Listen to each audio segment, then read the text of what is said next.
what do you think just went wrong in the last 8 minutes? Started with my turnover, and they got an and one, and then every possession felt a little kind of congestion on offense, and then that fed into our defense. Definitely didn't help the situation at all. We gave up too many corner threes, too many offensive rebounds. It was just a quick momentum change that they took advantage of. Obviously, they hit shots. They had 5 threes, I think.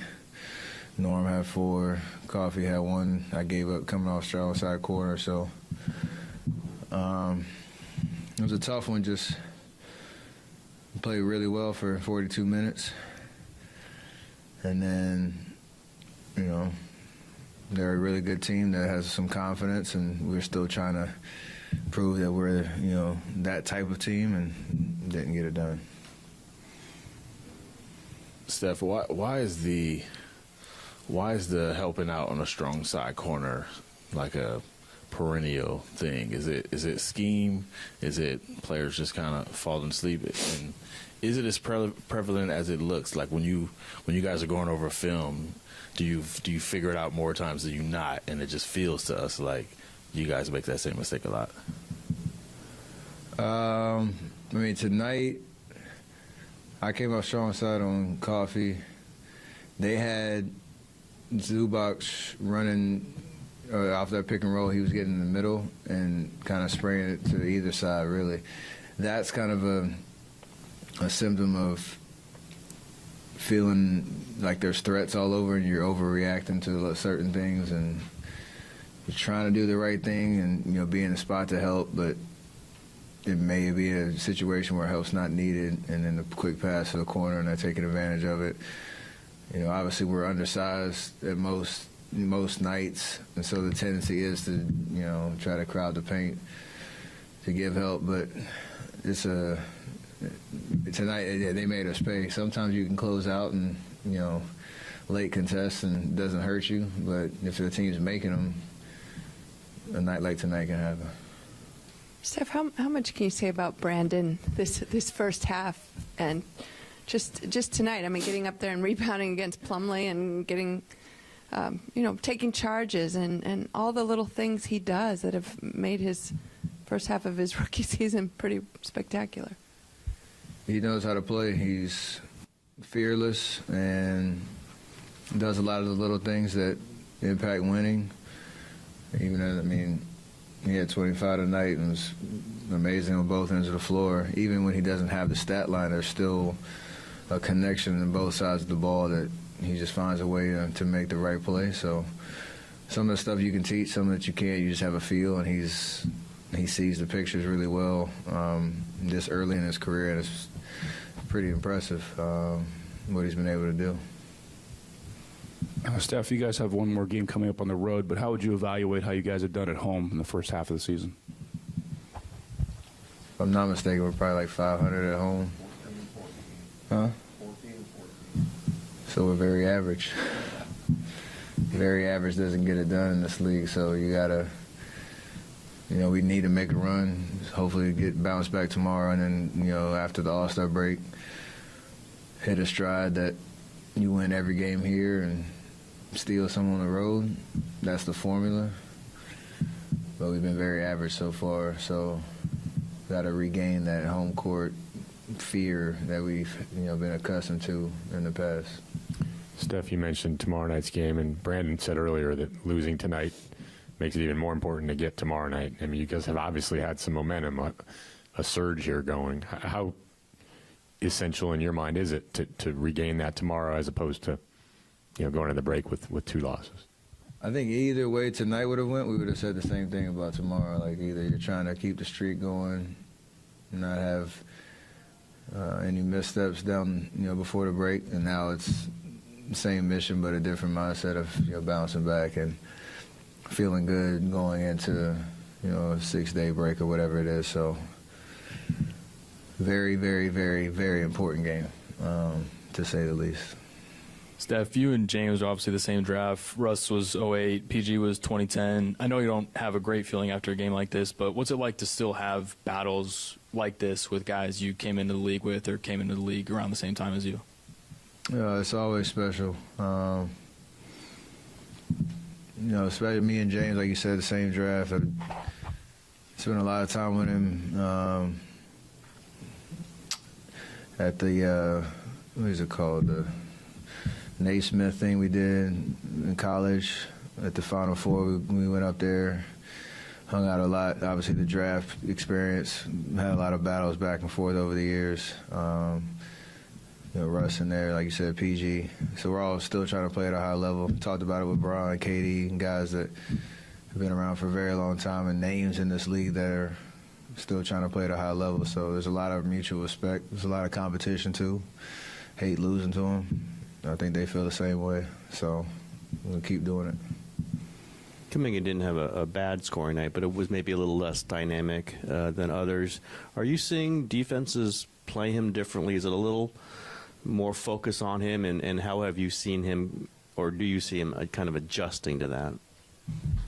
It's a natural progression of becoming, that guy that instills a little fear in a coaching staff when they're scouting the team and trying to understand your tendencies.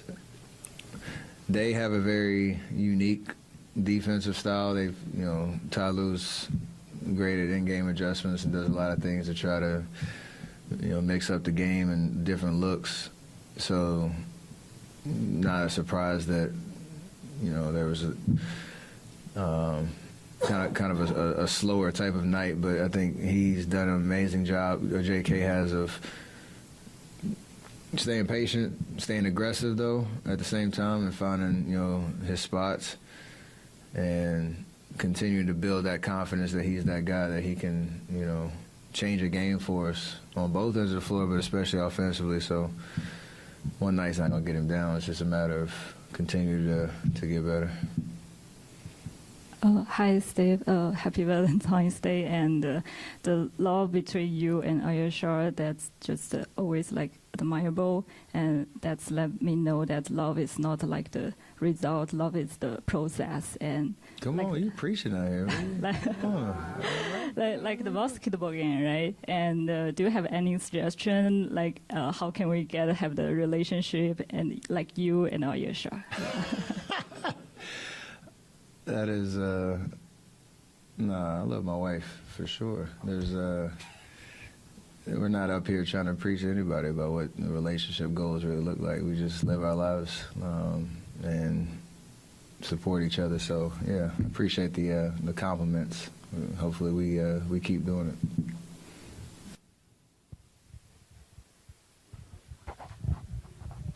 it. You are up to think about 14 threes this month. It feels like taking attempts. It feels like you're taking a lot more. Is this a product of fresh legs? And do you remember at all the post All-Star break turn up where that used to be your thing? And is it done now? I mean, the uptick is obviously there's confidence because it's going in, but it's also figuring out where I can get those looks because there's a period where, especially without Draymond, defenses were trying to take that away and send a crowd, and we have a lot of counters, for that when he's out there especially. But our team's trying to figure out how to get the ball moving when I draw attention like that. But if I get good looks, and the numbers say shoot, that's what I'll do. Thankfully, I'm hitting them at a high clip, and whatever. Again, each game is different, and you approach it with seeing what the defense is going to give you. And if it's shoot 14 plus threes, I'm gonna definitely do that, and hopefully you make your fair share of them. Obviously, I like to be efficient when I'm doing that, so that's always a standard. But I don't know about the patterns of the season. I always have like a little down period, December-ish, and usually come back. We did have a long break, unfortunately, in there where we might have got a little fresh physically, but it's a long season. You just take the ebbs and flows and stay even keel throughout the whole process. shoot shots that you normally shoot. You might have heard or seen the report this morning that your owner made a bid for a fairly large, big name player. Not asking you specifically about that, but does it ever surprise you when you hear about your team, fishing in the deep water here, and for anybody they can get at the top of the game?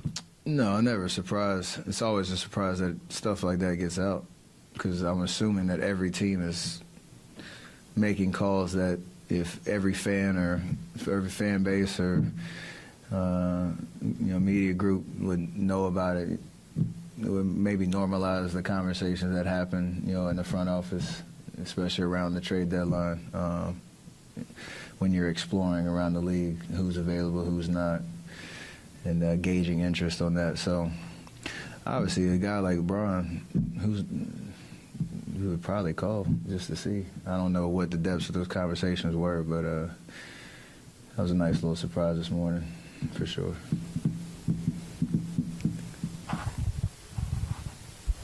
Let's do this one more. We got to catch a flight. I know before the game you finally were able to make your opposite tunnel shot. Despite the loss, it was kind of a viral moment before the game. Was that a pretty cool moment for you? Would that rank towards the top of your kind of pregame warm-up moments there? I shoot that shot once whenever the opposing team switches ends of the floor. First time I've ever made it, so it was nice to get the juices flowing before the game, but I don't really think about it after that.